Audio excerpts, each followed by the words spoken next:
En voilà un qui se fait désirer. Je lui cours après depuis quelques années. J'aborde le sujet dans ma dernière vidéo sur le coucou.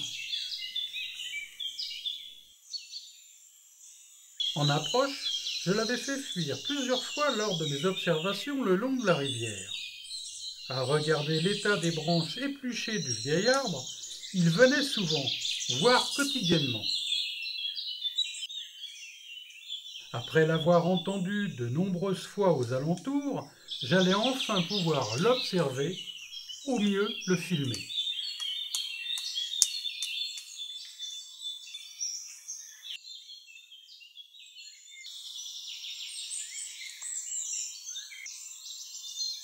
De la famille des grimpeurs, il est le plus grand d'Europe, avec ses 50 cm environ. En dehors de la nidification, il est solitaire. C'est un oiseau prudent, craintif, toujours aux aguets comme le montrent ses images.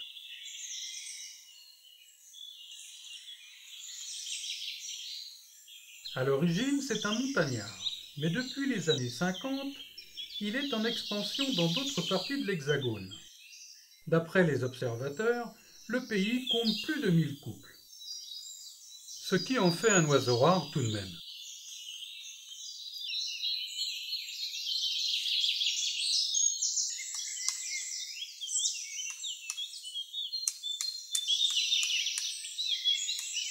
Le vieil arbre, maintenant en décomposition, est une opportunité que je ne laisserai passer. Après 4 matinées d'affût, toujours pas de pic noir. Quelques cris d'alarme lointains. L'arrivée du coucou m'a fait patienter. À croire qu'il me voyait arriver, c'est tout à fait possible d'ailleurs, je suis passé par le bois avant le lever du soleil et traversé la rivière pour monter mon affût en toute discrétion. En vain.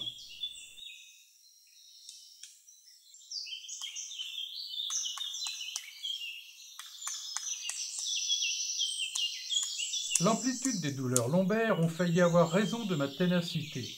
Il faut être passionné ou fou pour rester assis sur ces petites chaises pliantes, inconfortables, pendant 5 heures d'affilée.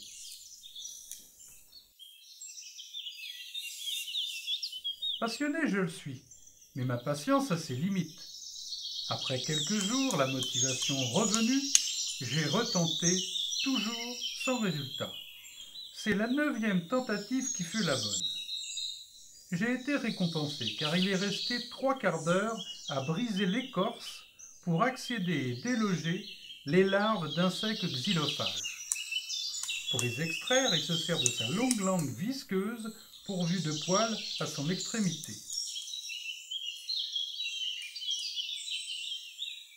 Il n'hésite pas aussi à descendre à terre pour visiter les fourmilières et se délecter de ses occupantes dont il est friand. En plus des insectes, notamment les coléoptères, cerises et graines de conifères sont portées au menu.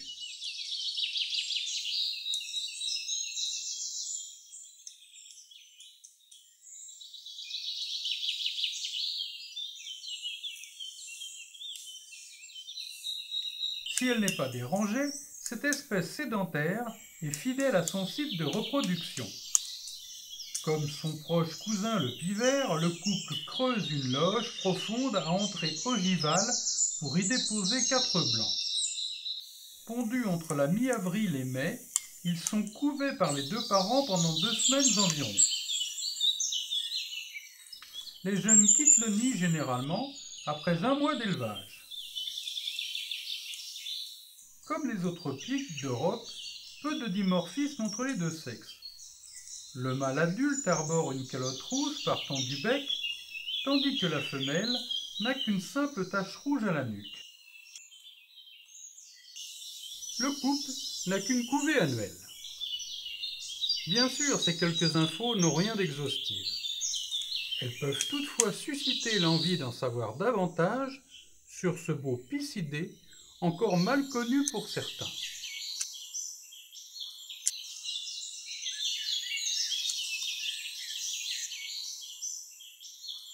Dans quelques jours, je posterai une petite vidéo sur un nocturne, la chouette hulotte.